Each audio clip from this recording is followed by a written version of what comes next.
Okay, folks, this will be a real challenging one. This is taken from obviously a rich person's meal, and it was dumped in a street near a small tree, a little sapling, and it was in Neutral Bay near restaurants, across the road from a couple of restaurants, if I remember correctly. And yeah, a rich person's meal of oysters and abalone. You know, the rich people, you know what they're like. They eat that sort of real expensive, luxy sort of food, and this idiot's decided to dump it. But yeah, rich people are not very clever, except how they make money. I don't know how they do it. They somehow do it. If I knew their secret, I don't want to be like them, folks. That's the thing. I don't want to be greedy and piggish. I don't want to fucking ruin the environment just because I want to make some bloody extra money. I don't want to be like these horrible people. Let's see how we go with this. Anyway, you can see here we've got some abalone shells. We've got some abalone shells. We're interested in the shiny bit on the inside. I'm going to just place them on the glass in an interesting fashion. Hopefully we'll make it look really nice. I think we might need more than the A4 area for this. And I'll just show you I'll just show a bit of the outside and the inside of these shells. We want the shells on the inside because obviously they're nice and shiny and got an interesting look to them, more than the outside. So we're just showing you these lovely shells that some rich person had their meal. I think we're going to reduce it, folks. I think we're going to reduce it to B4 to A4 to make room for these items. So these rich people just they just don't have any idea on. I just get that it just comes across as really luxe, and I've never had a luxe life. I've never lived with a lot of money, and I'm trying to get myself recognised as an artist, and it's really proven to be extremely difficult, if not impossible, to get the news channels interested. The news channels typically like rich people. They are favoured. The rich people are favoured. I'm going to put it back to 100. Fuck it. So the rich are favoured by the news channels. They get all the airing. They get all the respect. They get all the attention and all that. And a person like myself who's just trying to break into it is not getting anywhere, so it seems. And my whole family is not with me. My mum thinks this is a waste of my pittance money that I earn. But she doesn't seem to know that I don't want to be working in a sheltered workshop for the rest of my life. I don't want to be living on Centrelink for the rest of my life. I don't want to be living near the poverty line. Once they start, I probably am on the poverty line, to be honest, folks. I haven't really delved into the exact amount, but I have been declined on many occasions at the POS terminal. I'd refer to myself as being mildly poor. Mild, I think, is a better term, because there's a lot worse than what I'm going through, but at the same time it's not living. I still have to ration things like my hot water and my water. Electricity is expensive, and everything's going up in price, and it's just a question of time before I end up being swallowed up eventually by the circumstances of life.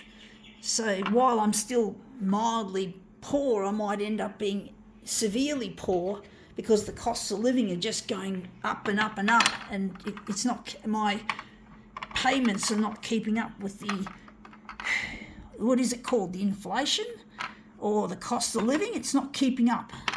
It's not keeping up with the cost of living. So it's just a question of time before I end up sinking. It's like flood waters are lapping at my feet, and they're just starting to rise, and eventually they will rise. And I lost my settings, folks. So it's just a question of time before I end up, if I don't act, if I don't end up showing what I'm good at, my photocopier art, and being recognised and be able to make money, a lot of money out of art, which I've never really considered possible when I was young, which was really foolish because I'm good at what I do. But at the same time, I just never considered myself. And it's too late now, and I have to fucking go on the 6 o'clock news.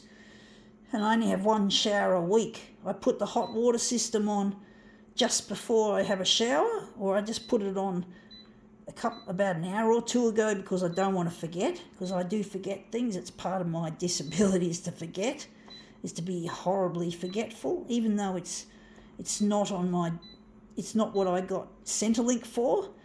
I have another disability that I got Centrelink for, but I can't talk about it because it's stigmatic.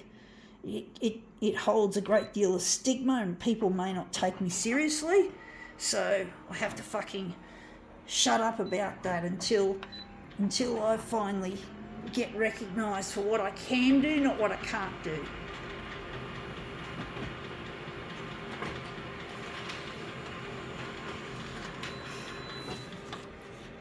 And that's come up looking really quite interesting.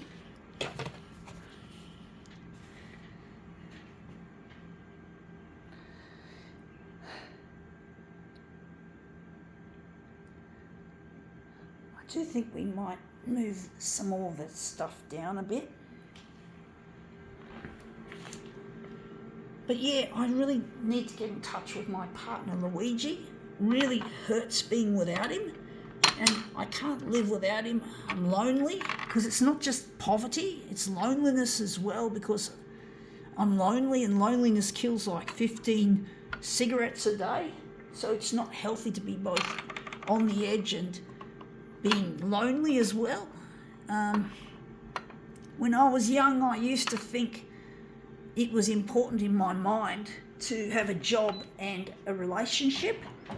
And I never took it seriously when I was young, because I thought, because I was still living with my mum, and I thought it was okay to be unemployed because I was still living with mum and I didn't have to pay rent and all that sort of stuff like now. But basically I used to think that I was being really I was expecting too much by thinking that I wanted a job and a relationship. But as it turns out to be fucking survival, because at least having two incomes means if one income fails, the other income can kick in and help. And you have love, you have relationship, you can both share the rent. You don't have to fucking go it alone and feel scared. What if I get declined at the POS terminal? And there's nothing worse than that feeling, that sinking feeling you get when you're just doing a transaction, buying your fucking groceries, and all of a sudden you're declined. It's like, fuck. There's nothing awful. There's nothing like being declined at the POS terminal, folks. It is horrid. If you've never experienced it, folks, you've never known what living's like with that, and not being able to pay for your fucking food, having to tighten your belt for other things like hot water and water. So it's really like, why was I putting myself down, thinking it was wrong for me to think that I wanted a job and a relationship? It's now becomes crystal clear as to why I was thinking like that. And it's like, why was I putting myself down so harshly when I was young?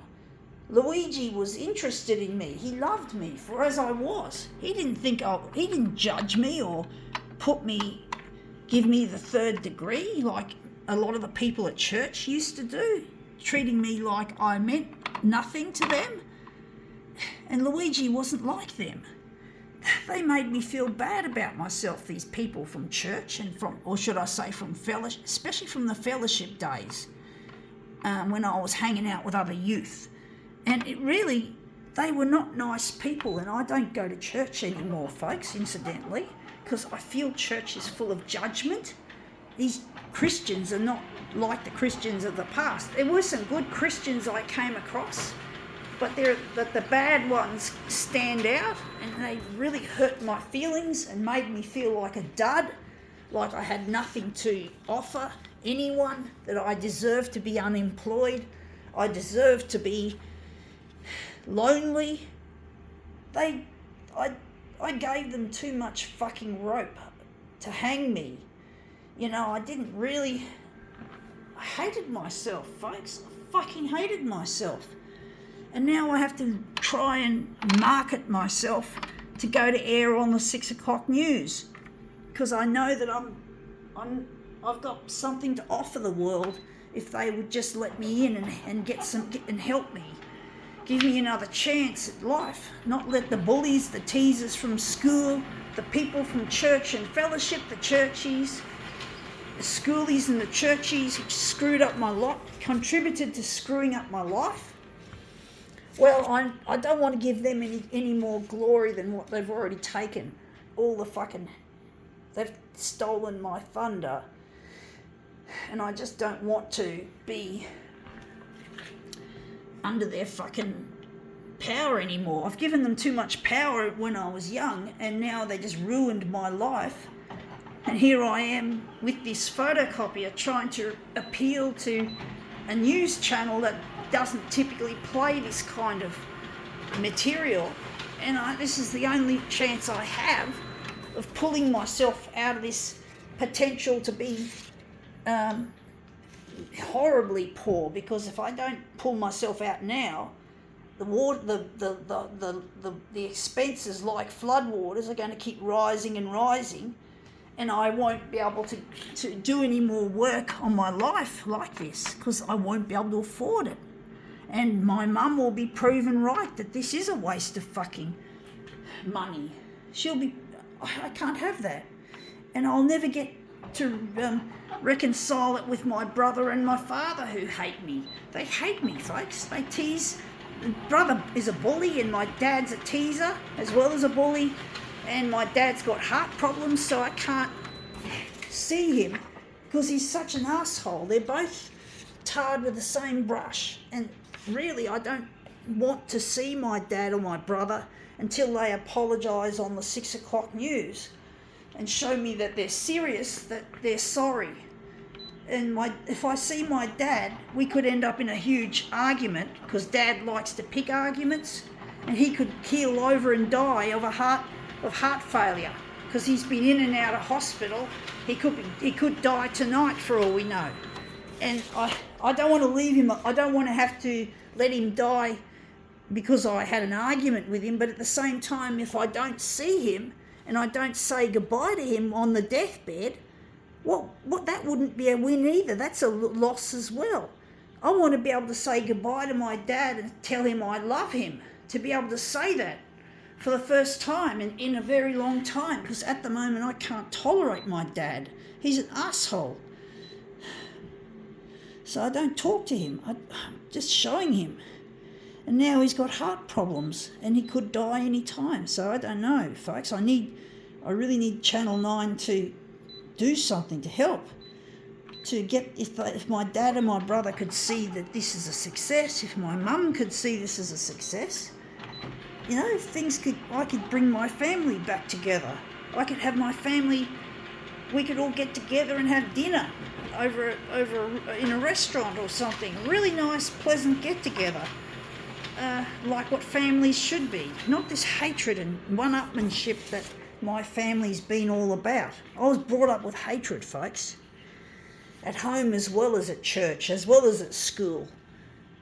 So, you know, I really have not got any time for this shit to not happen. I've got to keep it going. And this is a rich person's little banquet, and this has come up looking right, better than I thought. I think we can now call this demo, or can we call it quits? I was thinking a switcheroo, but I think not. I think this is good enough. I think we can now call it quits.